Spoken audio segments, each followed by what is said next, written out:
तमाम तर एजुकेशनल मालूमात के लिए हमारे यूट्यूब चैनल को सब्सक्राइब करें और साथ ही बेल के आइकॉन पर क्लिक करें ताकि तमाम तर आने वाली वीडियोस का नोटिफिकेशन आपको मिल सके। अस्सलाम वालेकुम dear students, welcome to my YouTube channel. मेरा नाम है फैज़ान लाइक।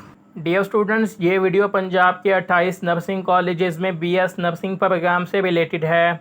जैसा कि आपको मालूम है कि कल 29 जुलाई के मुताबिक पंजाब के 28 जीएचक्यू हॉस्पिटल के साथ जो नर्सिंग कॉलेजेस अटैच हैं उनकी बीएस नर्सिंग प्रोग्राम की पहली मेरिट लिस्ट अनाउंस की गई थी और आज काफ़ी ज़्यादा स्टूडेंट्स की तरफ से ये शिकायत मौसूल हुई कि कल जो मेरिट लिस्ट अनाउंस हुई थी उसको आज डिलीट कर दिया गया है और एक नई मेरिट लिस्ट अनाउंस की गई है।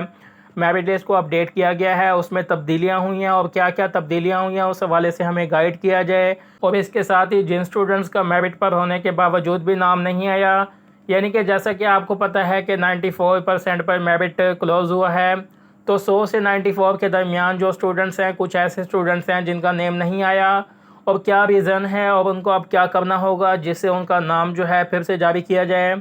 और इसके साथ ही सेकंड मेरिट लिस्ट का ऐलान कब किया जाएगा पंजाब के 28 नर्सिंग कॉलेजेस की, और इसके अलावा डेट कब तक तब्दील हुई है। पहले आपको पता है कि 30 जुलाई से 2 अगस्त तक थी, अब इसको तब्दील कर दिया गया है।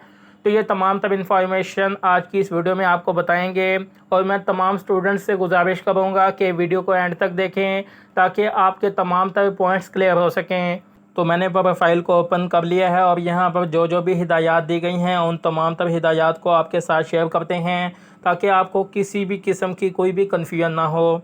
तो यहाँ पर कहा गया है the candidates who have applied for admission in 4-year BSN generic degree program in 28 nursing colleges in Punjab through web portal are inform that, यानी कि ऐसे तमाम स्टूडेंट्स जिन्होंने ऑनलाइन एप्लीकेशन दी थी 28 नर्सिंग कॉलेजेस में BSN के लिए, तो उनको इन्फॉर्म किया जाता है कि first merit list along with the name of colleges where candidate has been selected on the basis of merit cum preference, यानी कि आपकी दी गई प्रेफरेंस के मुताबिक आपको मेरिट बेस पर सिलेक्ट किया गया है। और साथ ही आपकी मेरिट लिस्ट में तमाम कॉलेजेस को मेंशन किया गया है जिन कॉलेजेस में आपका नेम आया है और एडमिशन पॉलिसी में बयान करदा एलिजिबिलिटी क्राइटेरिया के मुताबिक एडमिशन दिए गए हैं। और इसके साथ ही अब जो मेरिट लिस्ट अपडेट हुई है इसका शेड्यूल भी डिस्प्ले कर दिया गया है। और नीचे वाला जो पैराग्राफ है ये उन स्टूडेंट्स के बारे में है जिनका मेरिट तो बन रहा था लेकिन उनका एडमिशन नहीं हुआ। जैसा कि आपको पता है कि अब जो मेरिट लिस्ट अपडेट हुई है उसमें 94% पर मेरिट क्लोज़ हुआ है, तो 100 से 94 के दरमियान जिन स्टूडेंट्स का मेरिट बन रहा था उनका नेम नहीं आया, तो उनके बारे में ये कहा गया है कि the not selected candidates whose FSC percentage is above closing merit can submit their grievances on Monday dated 1 March 2022 in person at office of section officer specialized healthcare and medical education department, यानी कि इसमें ये कहा गया है कि जिनका merit closing merit से ज़्यादा है, फर्स्ट मेरिट लिस्ट में 94% से ज़्यादा है, तो उन स्टूडेंट्स को अपनी शिकायत 1 अगस्त 2022 को सबमिट कराना होगी, अपनी शिकायत दर्ज करना होगी। कहाँ पर करना होगी? Specialized health care medical education department के दफ्तर में, तो उनके ऑफिस में आपको अपनी शिकायत दर्ज करना होगी। उसके बाद 1-2 दिन में आपका नेम जारी कर दिया जाएगा। देखें, ऐसे तमाम स्टूडेंट्स को बिल्कुल भी परेशान नहीं होना चाहिए जिनके तमाम तर डॉक्यूमेंट्स क्लियर हैं और रिज़ल्ट कार्ड के मुताबिक उनके नंबर हैं, तो हर सूरत में ही उनको एडमिशन दिया जाएगा। इसके बाद नीचे कहा गया है कि जो कैंडिडेट सिलेक्ट हो चुके हैं फर्स्ट मेरिट लिस्ट में, तो उन्हें अपनी ज्वाइनिंग रिपोर्ट अपने रेस्पेक्टिव कॉलेज यानी कि अपने मुतल्लिका कॉलेज में देना होगी और तमाम तरह डॉक्यूमेंट सबमिट कराना होंगे जिनमें शामिल हैं ज्वाइनिंग लेटर जो कि आपको अपने मुतल्लिका कॉलेज से मिलेगा। इसके बाद CNIC या B form, matric result card, FSC result card, domicile, तो ये तमाम तरह डॉक्यूमेंट्स आपने जो है सबमिट कराने हैं। और इसके लिए यहाँ पर डेट भी मेंशन है कि आपने 2 अगस्त से लेकर 5 अगस्त तक ये तमाम तरह डॉक्यूमेंट्स की सबमिशन करनी है। अगर कोई स्टूडेंट अपने डॉक्यूमेंट सबमिट नहीं कराता, नहीं जाता, अपनी सीट सिक्योर नहीं करता, तो उस सूरत में आपका जो नेम है ये खारिज कर दिया जाएगा, यानी कि आपका जो एडमिशन है ये कैंसिल कर दिया जाएगा और आपकी जो सीट है ये नए स्टूडेंट्स को दे दी जाएगी। इसके बाद ये कहा गया है कि जो स्टूडेंट्स सिलेक्ट हो चुके हैं तो उन्हें अंडरटेकिंग या एफिडेविट जो है अपने मुतल्लिका कॉलेज में सबमिट कराना होगा। और ये जो एफिडेविट है आपने अपने मुतल्लिका कॉलेज से ही लेना है, अपने मुतल्लिका कॉलेज से ही आपने हासिल करना है।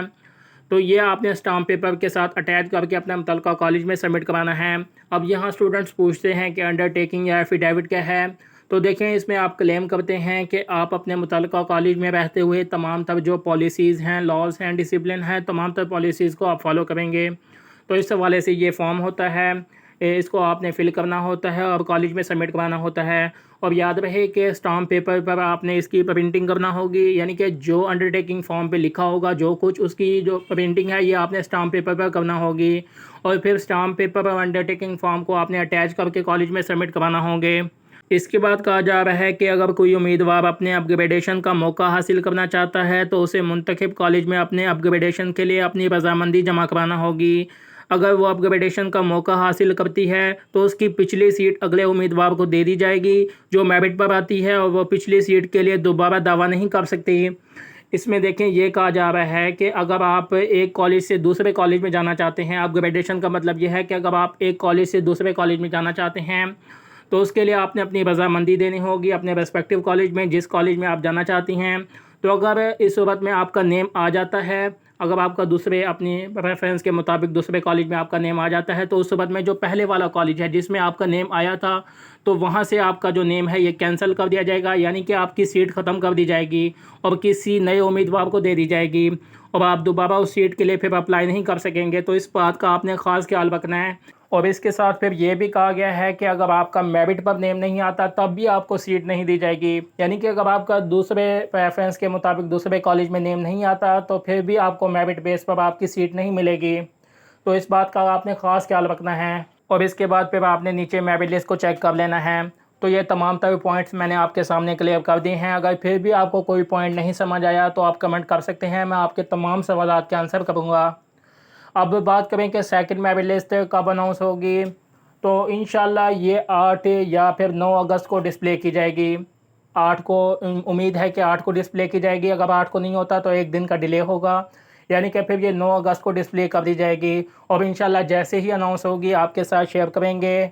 और बीएस नर्सिंग के एडमिशन से रिलेटेड कोई भी फर्दर अपडेट होगी तो वो इंशाल्लाह आपके साथ अपकमिंग वीडियोज़ में शेयर करते रहेंगे। एडमिशन से रिलेटेड अपडेट रहने के लिए हमारे चैनल से कनेक्टेड रहें और चैनल को सब्सक्राइब करें ताकि तमाम आने वाली वीडियोस का नोटिफिकेशन आपको मिल सके। अपनी दुआओं में याद रखिएगा। मिलते हैं अगली वीडियो में, तब तक के लिए अल्लाह हाफिज़।